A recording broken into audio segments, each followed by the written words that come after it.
अस्सलाम वालेकुम। देखिए, बहुत सारी इतलात ऐसी आ रही हैं जो इंटरनेशनली हैं, और उसके अंदर जो सबसे अहम है वो ये है। सबसे पहले तो यार आपसे दरख्वास्त है कि चैनल सब्सक्राइब फ़ौरन कर लो। बहुत ज़्यादा व्यूवर है, लेकिन चैनल सब्सक्राइब बहुत कम ने किया हुआ था। हर मैं एक वीडियो का देखता हूँ, तो इससे बहुत बड़ी सपोर्ट मिलती है। अच्छा, खबर ये है कि पाकिस्तान के अंदर जो कुछ हुआ 2021 के अंदर, तो ये थी सूरत हाल के पाकिस्तान को डिफ़ॉल्ट किया जाएगा, जिसकी पूरी तैयारी थी।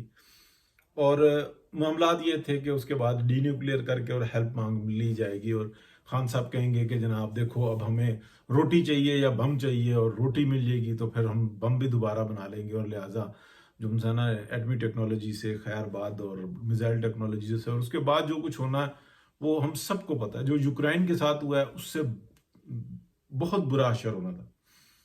लेकिन सबको इस बात का पता था कि अगर ऐसा पाकिस्तान में हुआ तो ये जंग उठ के मिडल ईस्ट से निकल के पाकिस्तान में आएगी, और यहाँ पर जो फसादी बैठे हुए हैं मैं उनके ऊपर बात नहीं करूंगा, प्रॉब्लम बन जाती है। तो उन्होंने अलम बुलंद कर लेना है, तो ये प्रॉब्लम बनेगी चाइना के लिए भी और इंडिया के लिए भी। तो दोनों इस बारे में बहुत ज़्यादा कंसर्न थे, और इस वजह से इंडिया और चाइना बहुत आगे भी बढ़े। कि पाकिस्तान के अंदर तो एक ग्रोह है जो कि वो ये कहता है कि हम हैं तो पाकिस्तान है, हमारी वजह से पाकिस्तान है, हमारे बच्चे यूरोप में, अमेरिका में, हमारे बच्चों का मुस्तकबिल बाकी हम बचा रहे हैं, हमारी वजह से रोटी चल रही है, हमारी वजह से जिंदगी है, हमारी वजह से मौत है, हमारी वजह से खुशहाली है। अगर हम छोड़ दें तो बेहतरी हो सकती है, हम क्यों छोड़ें, हम सबसे पहले अपना देखेंगे। तो वो आज भी उसी तरह से डटे हुए हैं। ये सारी चीज जो उनसी थी ना वो चल रही थी। उसके बाद क्या हुआ कि फिर भी पीएमएलएन ने रेस्क्यू किया।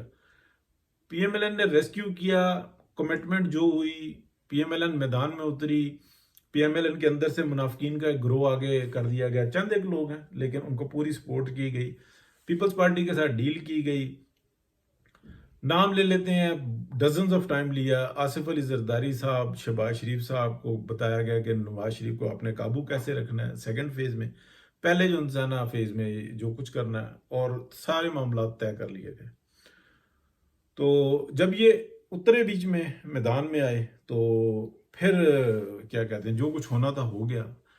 अब कमिटमेंट जिसकी थी, जिसने रेस्क्यू करना था वो कर दिया। उसके बाद क्या हुआ कि मियां नवाज शरीफ को साइड पे कर दिया, शहबाज शरीफ को ले आए। शहबाज शरीफ साहब ने जी हजूरी की।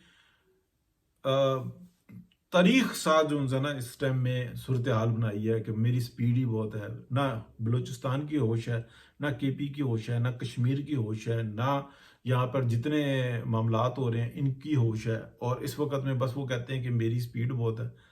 कल परसों जाके शहबाज शरीफ साहब जो उनसे ना मियां नवाज शरीफ से मिले हैं, तो जब वो मिले हैं तो फिर कुछ बातें आना शुरू हुई।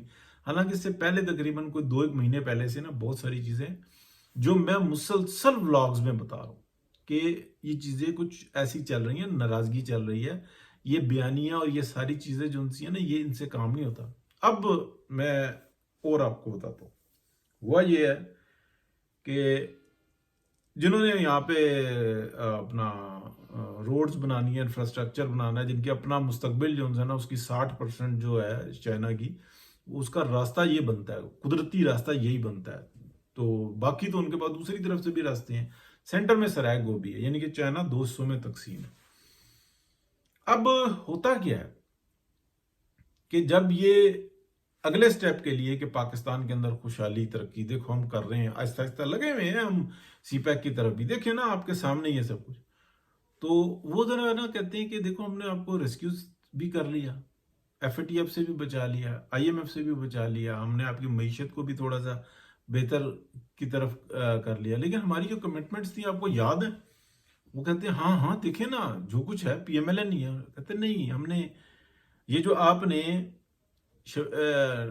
इमरान खान को निकाल के वजारत उज़्मा से और रोड पे छोड़ा, रोड पे छोड़ने के बाद पीएमएलएन का सारा परसेप्शन खराब किया, परसेप्शन खराब करके एक शख्स जो लीडर है उसको आपने बाहर निकाला, आपने अपने अंदर की ख्वाहिशात सारी पूरी की, और फिर भी हमने पाकिस्तान को रेस्क्यू कर लिया। क्या आपको याद है कि नहीं याद कुछ हमारी जो ऐसी बातें थी? नहीं नहीं, जो कुछ हुआ है रिजल्ट में देख लें, हमने तो पूरी मदद की है। उन्होंने कहा नहीं, जो कुछ मदद की है आपने, जिसके लिए जिस मकसद से की है, کیا آپ اسے ڈینائی کریں؟ وہاں پر جو ہے نا پیروں کے نیچے سے زمین نکلی.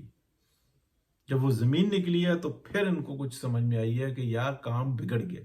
یہاں پر ایک لیڈر کی ضرورت ہے جو کشمیر میں جا کے کشمیر کے مسائل حل کرے، بلوچستان میں حل کرے، کے پی میں حل کرے، سندھ میں جائے، پنجاب کے معاملات کو بہتر طریقے سے دیکھے اور اپنے سامنے بٹھا کے جواب لے.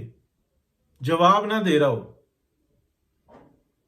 جو پرانی جو پی ڈی ایم کی حکومت تھی، شہباز شریف صاحب اسمبلی میں بند کریں جی اسپیکر صاحب، آرمی چیف صاحب کو بہت جلدی ہے، ان کو بہت سارے کام ہیں، یہ حرکتیں کی ہیں اور آج بھی وہ اسی مقام پہ کھڑے ہوئے ہیں. اور میاں نواز شریف نے درست کہا ہے 2-3 مقام پہ، شہباز شریف صاحب آپ جو کر سکتے ہیں کوئی دوسرا نہیں کر سکتا. شہباز شریف صاحب کہتے ہیں اچھا میں اتنا زبردست آدمی ہوں، حالانکہ وہ آگے سے ان کو طنز کر رہے ہوتے ہیں.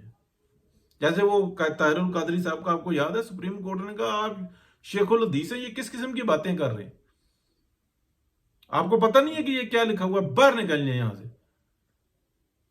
یہ سب کے سامنے ہوا اور طاہر القادری صاحب باہر آ کے کہہ رہے ہیں جناب جسٹس صاحب نے کہا کہ آپ شیخ الحدیث ہیں، آپ کو جتنا معاملات کا علم ہے کسی اور کو نہیں. یہ انہوں نے بات کی، حالانکہ وہاں پہ سارا کورٹ کہہ رہا ہے یار ان کو تو کہا کہ دفع ہو جائے یہاں سے، لیکن وہ آگے کچھ اور ہی بتا رہے ہیں. سیم شہباز شریف صاحب کی حالت ہے. بھائی جو اس طریقے سے رستوں میں سے گھسے ہوئے ہوتے ہیں تو پھر معاملات کوئی شک نہیں کام اچھی کر رہے ہیں، مالی مفاد کوئی نہیں ہے، لیکن یار آپ اس سیٹ کے اہل نہیں ہو، آپ نے پکڑی ہوئی ہے، اب مصیبت پڑ رہی ہے. پنجاب میں بہترین کام ہو رہا ہے، تاریخ کا بہترین کام ہو رہا ہے، ٹھیک ہے، لیکن کیا باقی کے 3 صوبے پاکستان نہیں ہیں؟ کیا بلوچستان کے مسئلے نہیں حل کرنے؟ کیا سندھ میں نہیں دیکھنا کہ کیا ہو رہا ہے؟ کیا جو کے پی کی جو عوام ہے وہ پاکستانی نہیں ہے؟ ان کا الٹی چھری سے گلے کاٹے جا رہے ہیں، بیچارے روٹی کھانے سے محتاج ہو رہے ہیں، تعلیم ان کے پاس نہیں ہے، فیوچر ان کا نظر نہیں آ رہا. کیا یہ وزیر اعظم کی ذمہ داری نہیں ہے؟ تو یہ چیز جو ان سی ہے نا بڑی اہم بنی ہوئی ہے. بہرحال اس وجہ سے اسٹیبلشمنٹ پہ کہیں اور سے پریشر آیا اور وہ اب ان کو سمجھ میں نہیں آ رہا کہ ہم کس طریقے سے نکلیں. اگلوں نے ڈائریکٹ کہا کہ اگر تم میں ہمت ہے تم اس پاکستان میں بوم لا کے دکھاؤ تاکہ تمہارے پلاٹ بک سکیں. نہیں ہوں گے، انڈسٹری چلے گی لیکن گھسیٹتی رہے گی. تم وہ جو سوچ رہے ہو نا کہ وہ منظر آئے گا اور ہم پھر بیچیں گے پھر نکلیں گے، وہ نہیں آنے والا. بہت شکریہ جی.